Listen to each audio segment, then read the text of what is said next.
Ever had the feeling that you knew what someone was going to say just before he said it? Or have you ever walked into a strange room and had the sensation that you'd been there before? Well, if you have, you've taken a small step beyond. Now watch a giant step.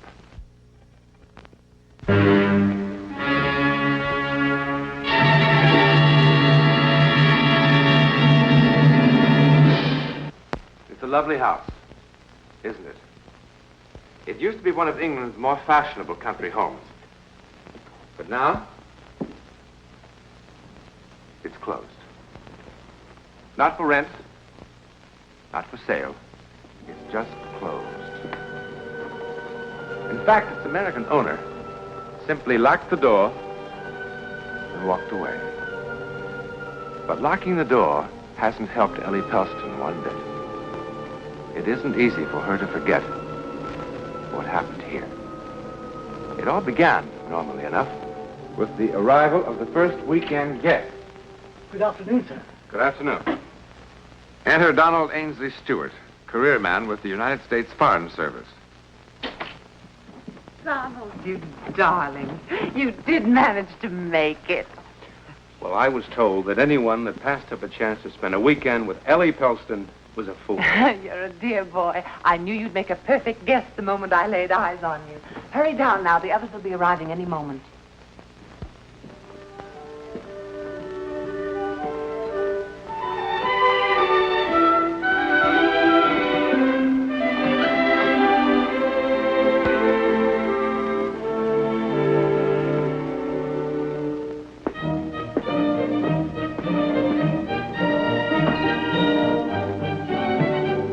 May I help you unpack, sir? No, thank you. Can I get anything for you, sir? No, thanks.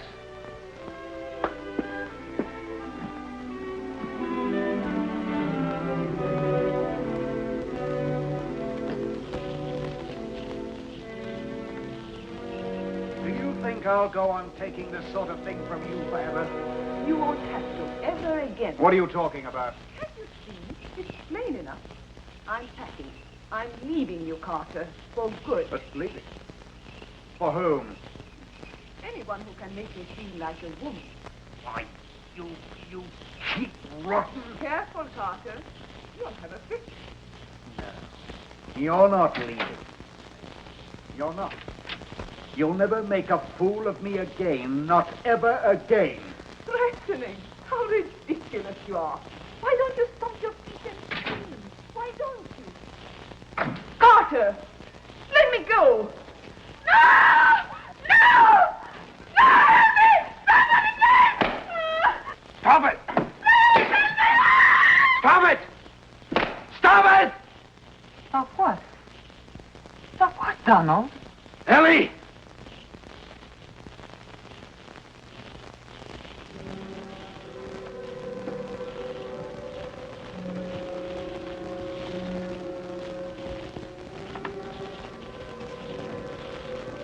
Donald? It's possible.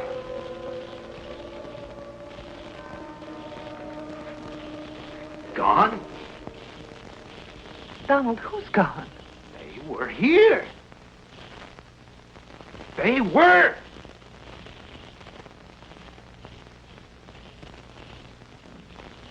They were.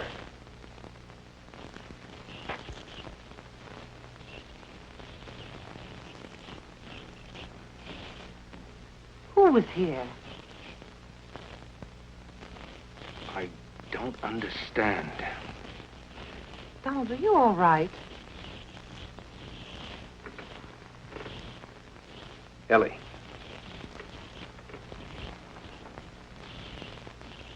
I saw them. A man and a woman.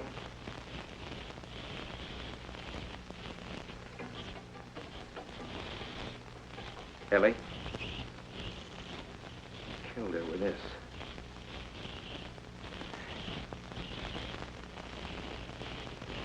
There was a fire. In there. That lamp was on. Donald, you're not serious.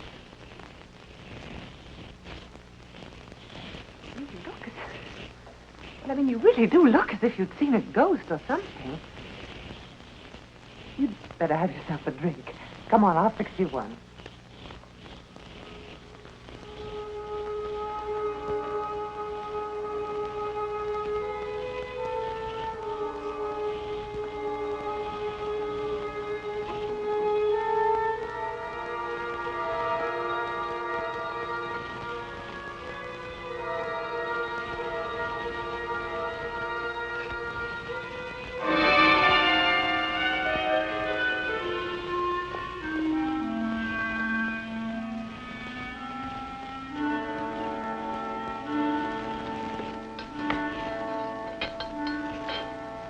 This will fix you up. 7 different kinds of rum, a dash of bourbon, and all kinds of marvelous things. Well, now, that must be some of the others. Help yourself. I'll be right back, Donald.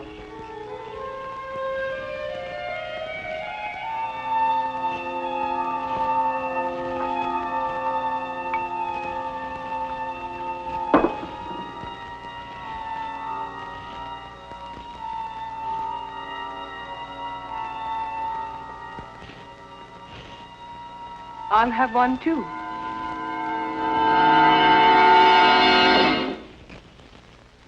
Well, I haven't made an impression like that in weeks.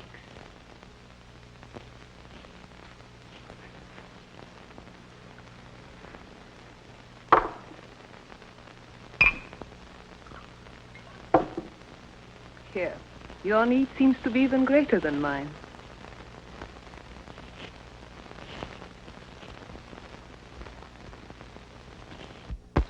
Was the drive down from London terribly exhausting? Oh, it was a bore. It was a terrible bore. I got so tired looking at the back of that chauffeur's head. Every place we go with Julian, we always have to drive. Just once I would like to be able to go by train. The car's quicker. Oh, the car is quicker. And if I say I'd like to go by aeroplane? The car's more comfortable. You see, he's stubborn. With Julian, every day has to be like yesterday. When you discover the best way to do a thing, it's foolish to change. None of you know my new friend, Donald Stewart. We must all be especially nice to Donald. This is his first time in England. He's to be attached to the American consulate here. Donald, this is Hermione and Julian Morley. How do you do? How do you do? How do you do? How do you do? And this lovely young thing is Claire Seymour. That is the secret of Ellie's success with people. Flattery rolls from her tongue as naturally as breathing. I thought she was just being accurate. There is no question that you're in the right line of work. Excuse me a moment. I have to talk to Isabella about dinner. Fred.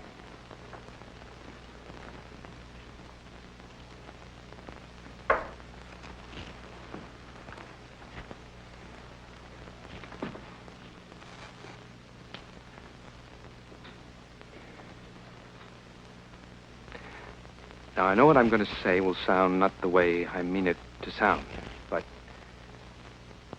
have I met you somewhere before? I'm disappointed in you. After that lovely compliment, I expected something more artful. No, I mean it. Have we met somewhere? If we had, I should hope you wouldn't have to be reminded. Now, please. This is terribly important. Well, Ellie said you'd never been to England before. I just arrived here 2 days ago. Since I've never been to America. Now, you just arrived here, or didn't you? Yes. I mean, just a moment ago, just before I saw you and dropped that glass. Yes, but why is it so important? And what made you look so strange when you first saw me? Because... No, it's too ridiculous. What is, for heaven's sake? No. Now, you've just met me. And if I told you what I have just seen, you would know that I was a complete fool. Try me. Perhaps after I've known you for a while. I hope that won't take too long, Donald. I don't quite know what to make of you, but your approach is certainly intriguing. On the contrary, I find it quite obvious and rather disgusting. You always put things so delicately, Carter. Meet my boor of a husband, Donald. Every time he opens his mouth, some new horror comes out. A natural result of being married to you, my love. Carter, how nice to see you. But Claire said you weren't coming. I couldn't bear to spend a whole weekend separated from my loving wife. And I was so looking forward to a pleasant weekend. I'm sure. That's why I changed my mind. You see how it is. Mr. Stewart is a friend of Ellie. We only met 2 minutes ago. Oh, I'm sure that won't handicap you, my dear. Ellie, which room is it? I'd like to clean up. Your usual. Which room is it? The Seymour's room? Is it the one across from mine? Well, yes, as a matter of fact.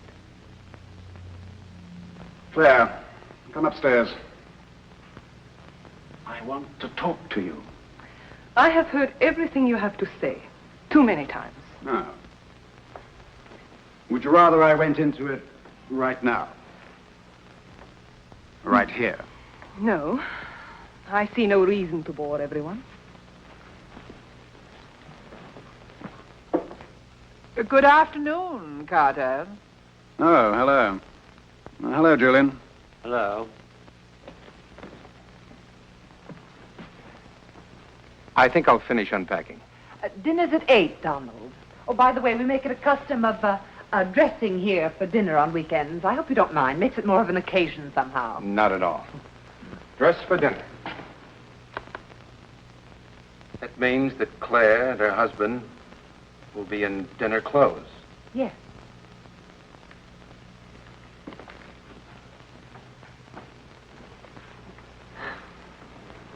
It's a very odd young man you found, Ellie.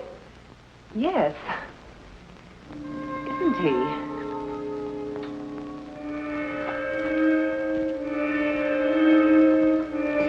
Do you suppose I like making scenes like that?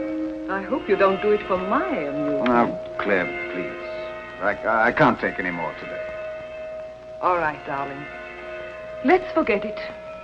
Are you lost? Well, I realize how this must look, but I was just trying... Really?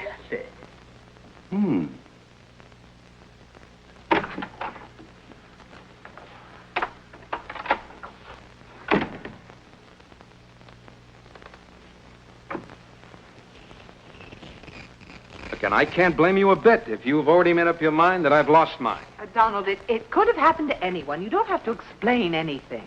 Yes, but if you had seen and heard what I did, sure, the easiest thing for me to do would be to leave. But I can't, because I can't help but believe it was a warning. A warning? What I saw up there this afternoon in that room, I saw Carter Seymour murdering Claire. You saw it, Donald? Yes, I saw it. I saw it, and I heard it. Donald, it's easy to understand how you might get such a notion. They do fight quite a bit. But they've been married for 6 years, and it's always been like that. They really adore each other. It's their private kind of lovemaking. It's really, everyone knows, quite harmless. How could I have seen and heard what I did before I ever met them? Before they even arrived? How could I have seen them in that room while they were still miles from here? Well, look, I know how this sounds, because if I heard what I'm telling you about, I'd call a doctor. And now you believe that what you saw really will happen? Oh, no, I don't. I don't believe that. I can't. How can I believe such a thing? But I know it. Just the same. What do you want me to do? I don't know. I don't know what anyone can do. Change rooms, separate them. I don't know. you had experiences like this before, Donald?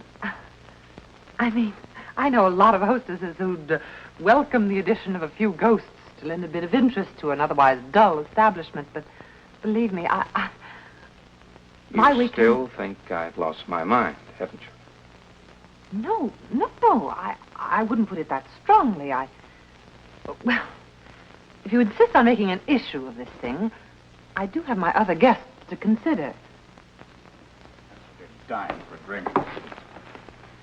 Martinis? Excellent idea. Stuart, I want to apologize for... Your dress. You've got that look on your face again. It's the same one, the one I saw before, on her. On who? Anyway, it better not be. It was sold to me as an original. Well, there, you see. How could I have imagined an original dress? How do I know what you saw just because you convince yourself after the fact? Would someone like to tell me what this is all about? Yes, I'll tell you. No, not in my house, Donald. Ellie, I congratulate you. Your weekends are never dull, but this time you've outdone yourself. When are we to be let in on the mystery? Never, if I can help it. Martini is wonderful. Aren't you drinking?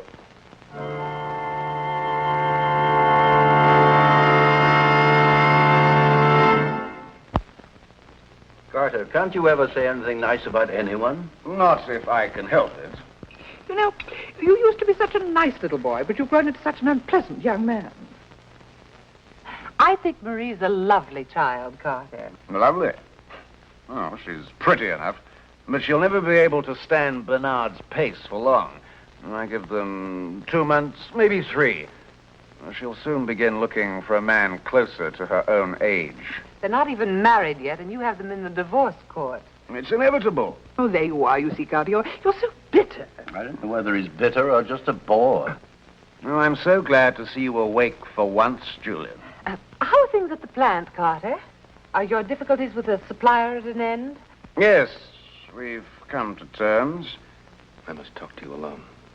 Go ahead, talk. No, not here.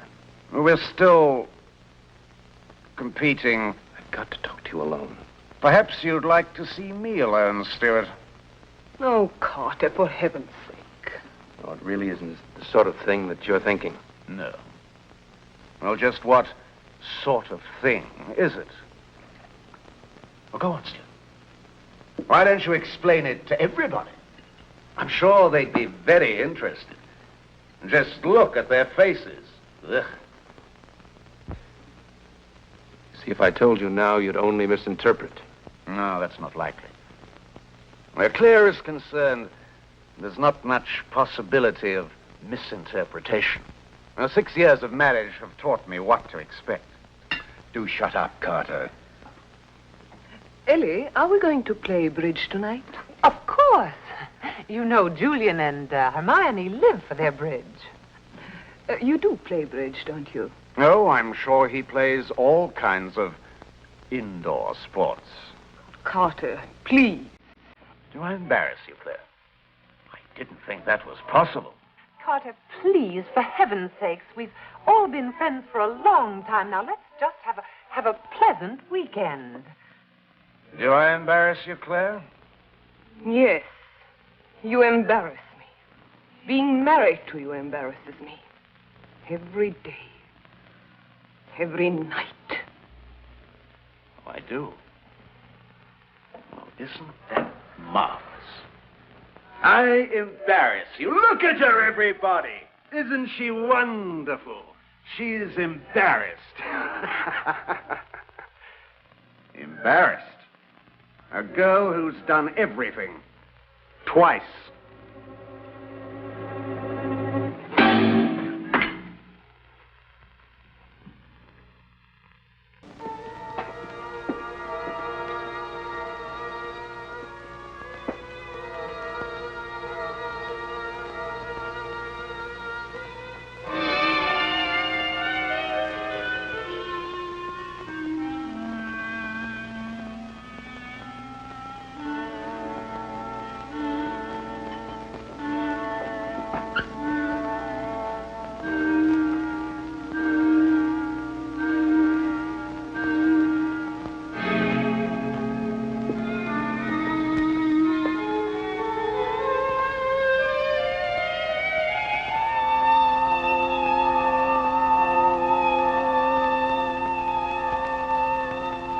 never make a fool of me again, not ever again.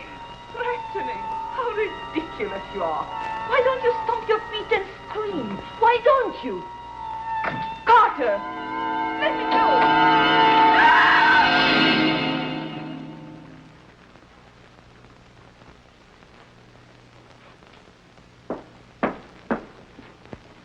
Now, wait. Sir? The Seymours. Where are they? Mr. and Mrs. Seymour? Oh, they've gone, sir. They've gone.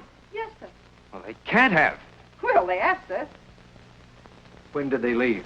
Just now.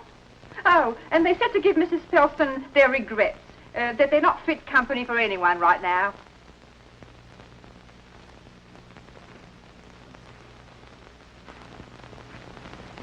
Is there anything I can do for you, sir?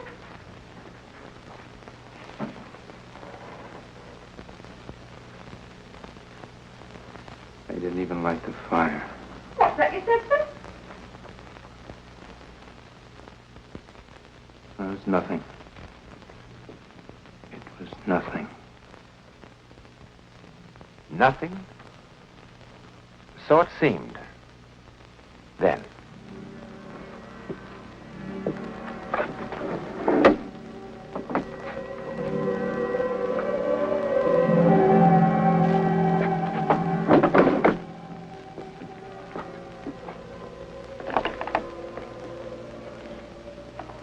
But it was hardly nothing.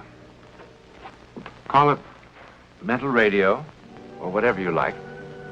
Donald Stewart's experience was not a simple hallucination. It was an accident in time. Somehow, his mental radio had tuned into sights and sounds of the future. Sights and sounds that for some people, in some rare situations, seemed to repeat over and over again, from the past or the future, like an echo in the corridor of time. What Donald Stewart saw and heard did happen, just as he had seen it and heard it, in the same room, on that same September weekend, but a year later. Unfortunately, on the actual and fatal weekend, he was not there to interfere with fate. Now, perhaps as many believe, fate is inexorable, and nothing and no one can change it. Or perhaps not. In a moment, a preview about next week's One Step Beyond. Next week, and every week, we'll be bringing you the personal records of the rarest kind of human experience. Man's adventure in the world of the unknown, that mysterious psychic world beyond our five senses. This is your invitation to take with us that astonishing one step beyond.